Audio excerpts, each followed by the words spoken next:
जोरों शोर से एक चीज के ऊपर बहरहाल अमल बहुत अच्छा हो रहा है, हमें इनको 100 आउट ऑफ 100 देने चाहिए। वो है हाजी साहब का जो NRO 2 था उसकी एग्जीक्यूशन के ऊपर माशाल्लाह दिन दुगनी रात चुगनी तरक्की हो रही है। हर दिन हम खबर सुनते हैं राना सनाउल्लाह बाइज्जत बरी, इज्जत भी मुंह छुपाते फिर रही है कि कैसे कैसे लोगों के साथ मुझे अटैच किया जा रहा है जिनका इससे कोई लेना देना नहीं है, कोई ताल्लुक नहीं है। और अदी फरियाल तारपुर माशाल्लाह मेरा ख्याल है कि गूगल को अब एक नई टर्म भी ईजाद करनी चाहिए कि भाई मिस्टर 110% है तो बाजी माशाल्लाह शेर पे सवा शेर है। ये वो बंदर है जो बंदर बांट करते करते इन्होंने हमारे मुल्क की हर लिहाज से धज्जियां उड़ाई हैं। और ये जो चोरों का टोला है ये इलेक्शन से इसलिए भाग रहा है। और जो सबसे हैरानकुन बात ये है कि इलेक्शन चाहते ही नहीं है, कहते हैं 1 साल और एक्सटेंड करो कि जो मुकमका हुआ है, जो इस मुल्क का ठेका दिया गया था, उनको लगा है कि उस ठेके के बदले में अभी उन्होंने उतनी कमाई की नहीं है, कोई फिक्र नहीं है। बिकॉज ये तो इधर से माशाल्लाह से सैरो तफरी के साथ साथ खाना खाने के लिए भी दोपहर का खाना खाने लंदन चले जाते हैं, फुल कैबिनेट लेके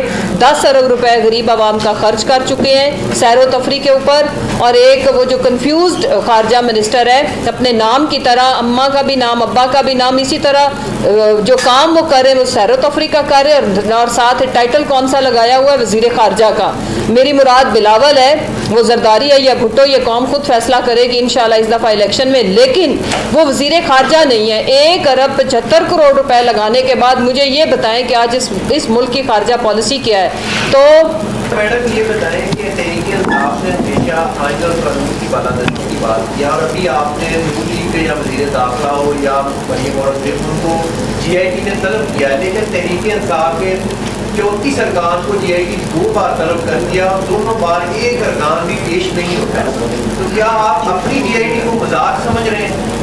नहीं, ऐसा हरगिज़ नहीं है। बेसिकली 34 अरकान हैं जिनकी हमने लिस्ट शेयर की है कि उनको बुलाया जाना है, जिसको समन किया जा रहा है छोटे छोटे ग्रुप्स के अंदर बुला रहे हैं। जैसे इनके 3 अरकान को बुलाया है, इसी तरह पिछली दफ़ा हमारे चंद लीडरान को बुलाया था और वक्फे से बुला रहे हैं ताकि एक प्रॉपर किस्म की जो इन्वेस्टिगेशन है उसके तहत आवाम को आगाह किया जाए। ये बहुत बड़ा सानिया था, पाकिस्तान के सबसे बड़े लीडर, पॉपुलर लीडर, उनके ऊपर अटैक हुआ और उनकी जान लेने की बाकायदा प्लानिंग और कोशिश की गई। और अगर खुदा ना खास्ता ये होता तो आप सोच सकते हैं कि इसके असरात आपके मुल्क के ऊपर क्या पड़ते।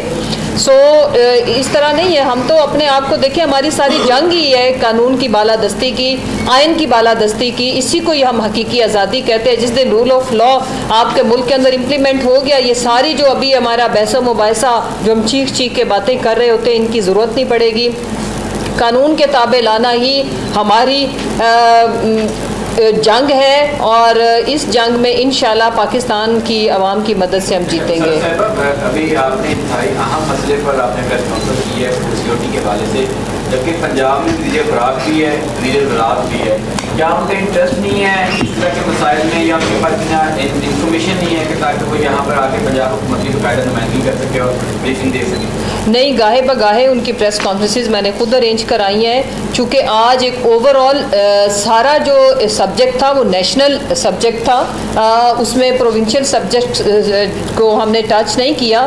तो बल्कि वीक में हम कोई 3 से 4 मुख्तलिफ जो हमारे वुज़रा है उनकी प्रेस कॉन्फ्रेंसेस आप लोग भी कवर करते हैं, रखते हैं। ये इंतहाई अहम नौइयत का मामला है। और जैसा कि अभी भाई ने फरमाया कि देखें नेशनल सिक्योरिटी से भड़के है फूड सिक्योरिटी। वजह कि अगर 22 करोड़ 75 लाख लोगों को आप फूड इनसिक्योर करेंगे तो आगे फिर आप देख लें कि आपके मुल्क का हालात के क्या बनेंगे। और उसी तरफ तेज़ी से ये मुल्क बढ़ रहा है, इनको कोई फिक्र नहीं है। बिकॉज ये तो इधर से माशाल्लाह से सैरो तफरी के साथ साथ खाना खाने के लिए भी दोपहर का खाना खाने लंदन चले जाते हैं, फुल कैबिनेट लेके 10 अरब रुपए गरीब आवाम का खर्च कर चुके हैं सैरो तफरी के ऊपर। और एक वो जो कंफ्यूज खारजा मिनिस्टर है, अपने नाम की तरह अम्मा का भी नाम अब्बा का भी नाम, इसी तरह जो काम वो कर रहे हैं वो सैरो तफरी का कर रहे हैं। और साथ टाइटल कौन सा लगाया हुआ है वजीर खारजा का, मेरी मुराद बिलावल है, वो जरदारी है या भुट्टो ये कौम खुद फैसला करेगी इंशाल्लाह इस दफ़ा इलेक्शन में। लेकिन वो वजीर खारजा नहीं है। 1 अरब 75 करोड़ रुपए लगाने के बाद मुझे ये बताएं कि आज इस मुल्क की खारजा पॉलिसी क्या है।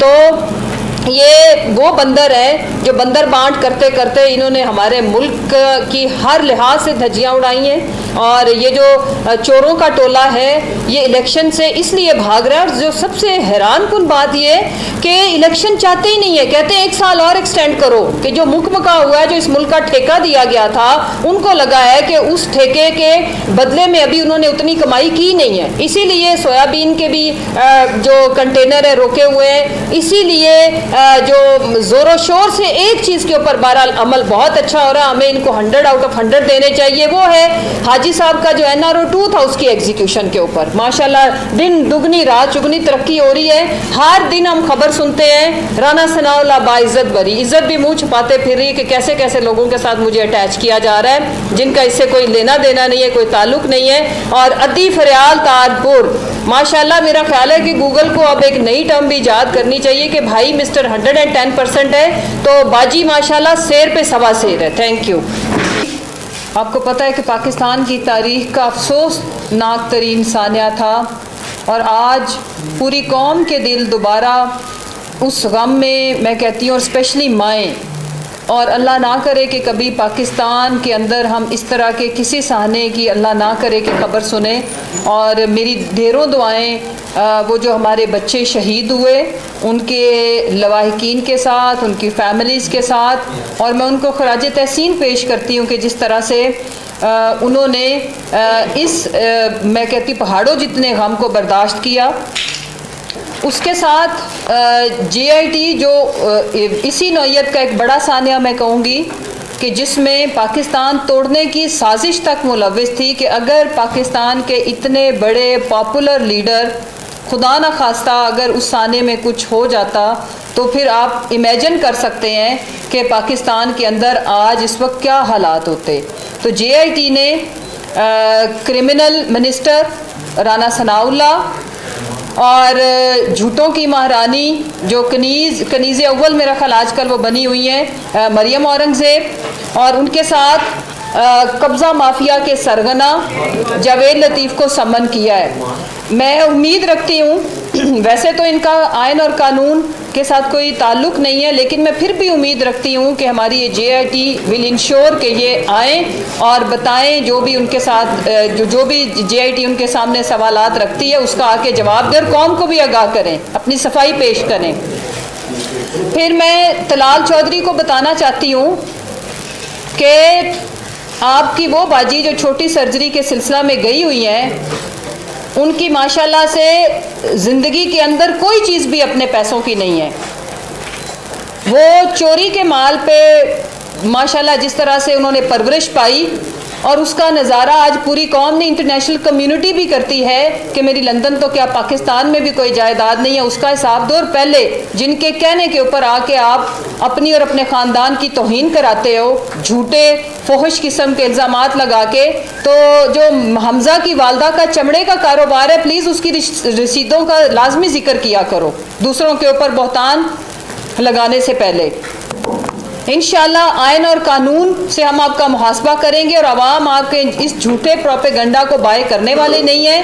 और आपकी औकात, आपकी बात की औकात, आपकी तंजीम साजी से वाज़े है कि कौम और आपकी अपनी पार्टी में आपकी क्या औकात और हैसियत है। इंशाल्लाह अवाम आपको इन तमाम बहतानों का जवाब देगी। ज़रा इलेक्शन कराओ, मैदान में आओ।